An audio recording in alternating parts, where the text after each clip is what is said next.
It's morning time. Luqman, Abdulrahman, and Ibrahim are on their way to school. It's been raining heavily the night before, and this small river nearby has flooded. It's usually a small stream, but now it's become a raging torrent, washing away the path to school. When they tell their teacher, he says, "I'll inform the local authorities. You children can go home."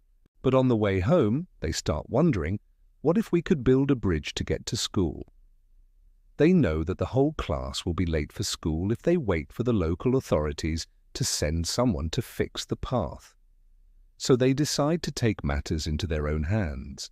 They stop at the riverbank to observe how the water is flowing. They throw some leaves into the current to see how the water's movement affects them. They look at each other and smile. They have so much to do. First, they need to find a way to safely cross the river to check the water's depth and flow. Then they need to figure out what kind of bridge would be best for this situation. How can they make sure their bridge won't be washed away? And finally, how can they build a bridge without any adult help? Ibrahim volunteers to go home and get some materials. He grabs an old plastic bucket, some rope and paracord, a large stick, and some measuring tools. While Ibrahim gathers materials, Luqman and Abdulrahman research different types of bridges online. They look at pictures and videos of bridges around the world and discuss the pros and cons of each one. They think about which type of bridge would be best for their situation. They also use math to measure the length and width of the river.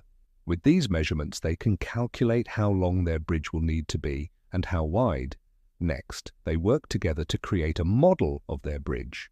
They use the stick as the base and secure it to the ground on both sides with the rope and paracord. Then they attach the bucket to the stick, making sure it's centered. They want to test if their bridge is strong enough to hold their weight. Ibrahim helps them by pulling on the rope to simulate the force of the current. But when they step onto the bridge, it collapses. They look at each other and laugh. They knew this might happen, and they're happy that no one was hurt.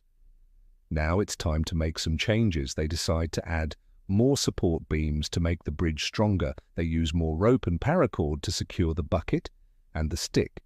They also place rocks and heavy soil at the bottom of the bucket to make it more stable. When they test it again, the bridge holds up. They cheer and give each other high fives. Finally, they've solved the problem. They take the long way around to get to school so they can cross the bridge again. All their classmates are so impressed that they've built a bridge, and they thank them for helping everyone get to school on time. The teacher is proud of them and gives them each a special prize. He tells them that they've shown great initiative and responsibility by fixing the path. He's also happy that they used STEM thinking to solve the problem.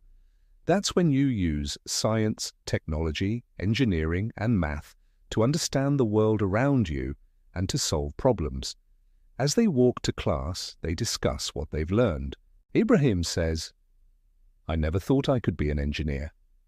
Luqman adds, "Me neither. I love using my creativity to solve problems." Abdulrahman says, "We couldn't have done it without teamwork." They reach school safely and happily. Hey viewers, let's think like scientists and engineers. If you were one of the characters in this story, what would you do first? Would you test the water's flow? Would you research different types of bridges? Or would you try to build a model right away? Tell us in the comments below. And remember, you can use STEM thinking to solve real-world problems just like the characters in this story. Thanks for watching.